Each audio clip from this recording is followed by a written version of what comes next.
Hello travel shooters weather update চ্যানেলের বন্ধুরা, আজ 9ই জানুয়ারি 2021। গত দুদিনের সেরকম কিছু আপডেট ছিল না আবহাওয়ার। গরম যেরকম বাড়ছিল সেরকমই বেড়েছে এবং অনেকেরই চিন্তা যে কীভাবে ঠান্ডাটা চলে গেল। এই মুহূর্তেও যেরকম আপনারা দেখতে পাচ্ছেন কলকাতাতে 27 ডিগ্রির উপরে তাপমাত্রা চলছে, ঢাকাতেও প্রায় 26। তো যেই শীতের ইমেজটা এসেছিল সেই শীতের ইমেজটা নেই। তবে তবে আমাদের এই যে পশ্চিমবঙ্গ, বাংলাদেশ, ত্রিপুরা এবং আসাম, যেই অঞ্চলের আবহাওয়ার আপডেট আমরা দিয়ে থাকি, সেই অঞ্চলের মানুষদের জন্য সুখবর, ঠান্ডা কিন্তু আবারও চরমভাবে আসতে চলেছে, তা 14 তারিখ থেকে। এই মুহূর্তে তাপমাত্রা একটা ব্যালেন্স আপনারা দেখে নিলেন, যদিও উত্তরবঙ্গের দিকে 21-22-এর দিকে রয়েছে, আসামের দিকেও 23, তবে ত্রিপুরা 26 এবং পুরো বাংলাদেশই মোটামুটি 24 থেকে 26-27-এর মধ্যে, পশ্চিমবঙ্গের দক্ষিণও তাই। তো এই সময় নতুন করে আপডেট দেওয়ার কিছু নেই। আপডেট যেটা সেটা কাল সকালবেলা আপনারা দেখে নিন যে কীরকম থাকছে। খুব একটা যে কমছে সেরকম নয়, কমে ওই 18-17-র মতো, মানে গরমেই বলতে পারেন, মানে খুব বেশি নয়, পাখাও হালকা করে হয়তো চালাতে হবে অনেক জায়গায়। তবে উত্তর দিনাজপুরে একটু কম থাকবে 14-র দিকে, এবং বাকি সব জায়গাতেই ওই 16-17 এরকম। উত্তরবঙ্গের দিকেও 16-17, 18-16 এরকমই থাকছে। বাংলাদেশেও কিন্তু তাই, কোথাও কোথাও 18-19 চলে যাচ্ছে দক্ষিণ বাংলাদেশে কাল সকালেও, এবং উত্তরে একটু কম। মাফ করবেন, একটু এগিয়ে গেছে, এটা আবার পিছিয়ে দিই কালকে সকালবেলা যেটা আমি দেখাচ্ছিলাম। উত্তর বাংলাদেশে একটু কম, 15 বা 14 হলেও সব জায়গাতেই ওই 17-18ই থাকছে, ত্রিপুরাতেও 16-র উপরে। তো তাপমাত্রা এমন কিছু কম থাকছে না, তার ফলে গরমেরই হালকা প্রভাব আমরা দেখতে পাচ্ছি। কিন্তু আপনাদের জন্য যেটা সুখবর, দেখুন 13 তারিখ রাত্রির বেলা থেকে তাপমাত্রা কমছে। যদিও 13 তারিখ রাত্রি 9টা-10টার দিকে যদি দেখেন, সেক্ষেত্রেও ত্রিপুরা 18, বাংলাদেশের দিকে 17-18ই থাকছে। তবে পশ্চিমবঙ্গে একটু কমে 15 হচ্ছে, এবং উত্তর বাংলাদেশে 12, উত্তর বাংলাদেশে ঢুকে যাচ্ছে 12, এবং উত্তরবঙ্গেও আমাদের 12-13-র মতো থাকছে। আর যদি শিলিগুড়ির দিকে দেখা যায় 14। এই হচ্ছে রাত্রির 13 তারিখ রাত্রির বেলা থেকে এই তাপমাত্রাটা। কিন্তু 14 তারিখ ভোরবেলা থেকে, মানে সারা রাত ধরে 13 তারিখ কমতে কমতে 14 তারিখ ভোরে এসে যে তাপমাত্রাটা দাঁড়াবে সেটা আমি দেখিয়ে দিই।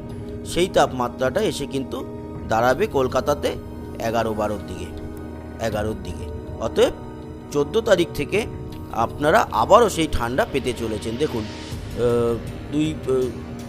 মেদিনীপুরে 13-র দিকে থাকলেও বাঁকুড়া, বীরভূম, পুরুলিয়া 10, বর্ধমান 10, হাওড়া হুগলি 10-11, নদিয়া থেকে শুরু করে সবই 10, মালদা 10, এরকম কমে যাচ্ছে।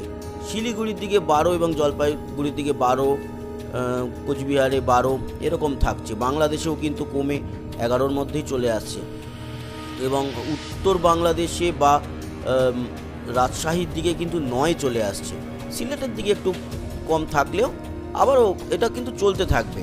এবং তারপরে যদি আমরা 15 তারিখ দেখি, 15 তারিখেও সিলেটের দিকেও কিন্তু আর কমলো, মানে আবার কমে গেল 11। কলকাতাতে 9 চলে আসছে, খুব গুরুত্বপূর্ণ, এটা 9-10-এর দিকে চলে আসছে কলকাতা 15 তারিখে। তেমন সেই ভয়ঙ্কর ঠান্ডা আবার আমরা পেতে চলেছি। এবং যদি আমরা 16 তারিখ দেখি, একই থাকছে। 17 তারিখের দিকে যদি দেখি, মোটামুটি কাছাকাছি থাকছে। 18 তারিখ অবধি আমাদের হাতে আপডেট আছে, এবং 18 তারিখ অবধি আমরা মোটামুটি 9-10-এর মধ্যেই পাচ্ছি, বা কোথাও কোথাও একটু বেশি হবে। কিন্তু এখন যেরকম বেশি 17-18 থাকছে ভোরের দিকে, সেরকম নয়। যেমন এখন দিনের বেলায় 27-28 সেরকম নয়। 14 তারিখ থেকে যে ঠান্ডাটা পড়বে, যদি আমরা দুপুরবেলায় দিকে দেখি, তাহলে কিন্তু তাপমাত্রাটা 24-এর কাছে থাকবে। কিন্তু ভোরবেলার দিকে আমরা দেখছি যে বেশ অনেকটা কমে 12-11-র কাছে চলে আসছে। অতএব ঠান্ডাটা আমরা পাচ্ছি, এবং সুন্দরভাবে আবারও আসছে। আবার কয়েকদিন ধরে ঠান্ডা আমরা পাবো। তো এই ছিল ঠান্ডা এবং তাপমাত্রার আপডেট। আমরা চলে আসছি যে কোনো রকম কোনো ঘূর্ণাবর্ত বা ঘূর্ণিঝড় আছে কি না সেদিকে। আমরা দেখতে পাচ্ছি বঙ্গোপসাগর, আবার এদিকে আরব সাগর, আমরা যদি ট্র্যাক করে দেখে নিই, আগামী কয়েকটা দিন কোনো রকম কোনো ঘূর্ণিঝড়ের প্রভাব নেই। এখানে একটা ছোট্ট ঘূর্ণাবর্ত আরব সাগরে তৈরি হলো, সেটা পরবর্তীকালে ভেঙে যাচ্ছে।